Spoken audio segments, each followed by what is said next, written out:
Fala aí, galera, vamos dar início ao nosso estudo sobre anatomia. Aqui a gente vai gravar um conjunto de vídeos relacionados a assuntos voltados para anatomia, fisiologia.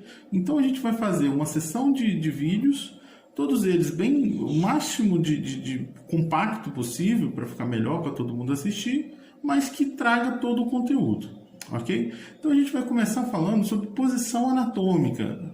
Esse vídeo a gente vai dedicar para posição anatômica e planos e eixos, que é o início aí do estudo da anatomia. Então, o que acontece? Como é que é a posição anatômica? Quando eu vou referenciar uma estrutura anatômica, eu preciso que toda essa referência seja feita em cima de uma posição. Porque se o meu paciente, né, ou seja lá o que for que esteja referindo à estrutura, se ele muda de posição, tudo que eu me referir vai acabar mudando também. Ok? Então, para isso que a gente precisa ter uma posição padrão. E como é essa posição? A posição ela é ereta, o indivíduo na posição de pé. Aqui tem um pequeno erro no meu desenho, porque na verdade as pernas devem estar juntas, os pés devem estar colados um com o outro. Então, ou seja, de pés juntos, mãos coladas ao tronco, com a palma voltada para a região frontal, para a região da frente. O dedo indicador ele deve formar 90 graus com os demais dedos que devem estar todos posicionados juntinhos.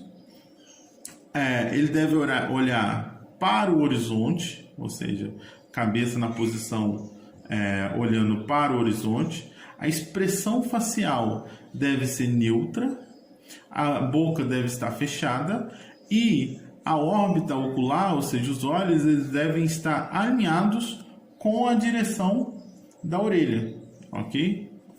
Marcando a posição da cabeça. Então, quando a gente fala de uma estrutura, a gente está falando dessa estrutura no indivíduo nessa posição, ok? Observe que se eu, por exemplo, inverter a posição da mão, se ao invés da mão estar assim, ela ficar nessa posição, tudo que eu falar com relação aos dedos, por exemplo, ou outras estruturas da mão, vão estar invertido. Por isso que é necessário manter a posição, ok? Então vamos lá. Bom, falando um pouco sobre planos e eixos. Os planos, eles cortam a anatomia, ou seja, cortam o indivíduo em várias seções. Então, como ocorria lá na matemática, na física, eu tenho planos de corte. Esses planos, obviamente, eles são teóricos, tá? Ninguém vai fatiar ninguém, mas eles servem muito para o pessoal da radiologia, por exemplo. Não só para o pessoal da radiologia, o pessoal da medicina e outras áreas, que precisam referenciar as estruturas.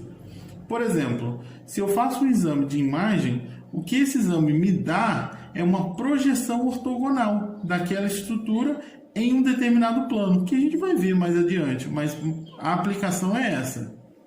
Então, o primeiro plano que a gente vai ver é o plano frontal, ou coronal também, que a gente chama esse plano. Vocês vão ver que quando a gente estiver estudando a parte óssea, existe uma sutura no crânio que chama sutura coronal. E por isso esse plano tem esse nome, que é o plano coronal. Todo plano que a gente define a anatomia, assim como a gente fazia lá na matemática, eles possuem um eixo, que é um eixo ortogonal a esse plano. Ok? Para que serve esse eixo? Se a gente imaginar, por exemplo, lá na radiologia, se eu coloco o meu emissor de radiação exatamente na direção desse eixo, a imagem que vai ser obtida será a imagem no plano característico desse eixo. Então, o eixo do plano frontal é o eixo antero-posterior. A região anterior é essa, a região posterior aqui de trás. Então, esse eixo ele tem o nome de eixo antero-posterior, ok? Vamos para o próximo plano. Cortando na região lateral do corpo, o que eu tenho é o plano sagital, ou então o plano de perfil. Igual quando a gente tira uma foto, né? Uma foto de perfil.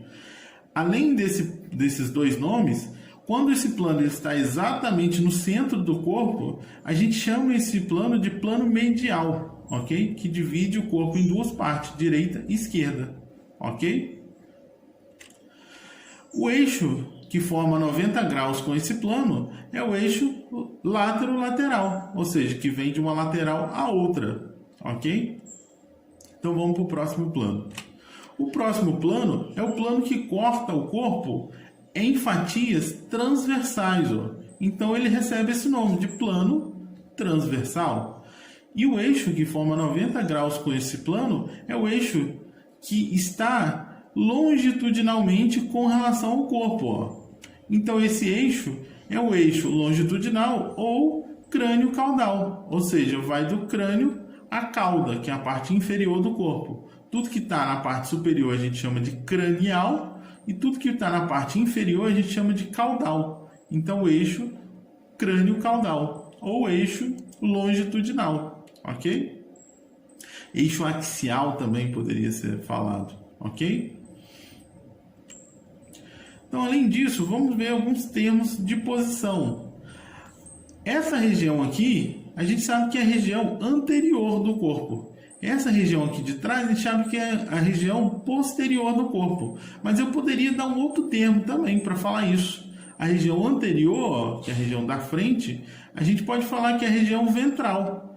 E a região posterior, que é a região de trás, a gente pode chamar de região dorsal. Como a gente fala da mão, ó. Região dorsal, região ventral, que é a parte da frente, ok? Além disso, a gente tem as regiões lateral. Aqui seria a região lateral direita do meu desenho, aqui seria a região lateral esquerda do meu desenho.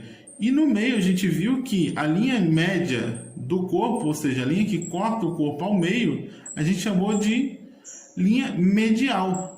Então eu posso ter uma estrutura que está mais lateral com relação à linha medial, ok? E a gente vai usar muito esses termos quando a gente estiver trabalhando com estruturas anatômicas. Então, galera, esse foi o vídeo. É um vídeo extremamente introdutório, onde a gente está começando ainda o estudo da anatomia, mas que vai dar base para tudo que a gente vai ver daqui em diante. Eu vou ficando por aqui.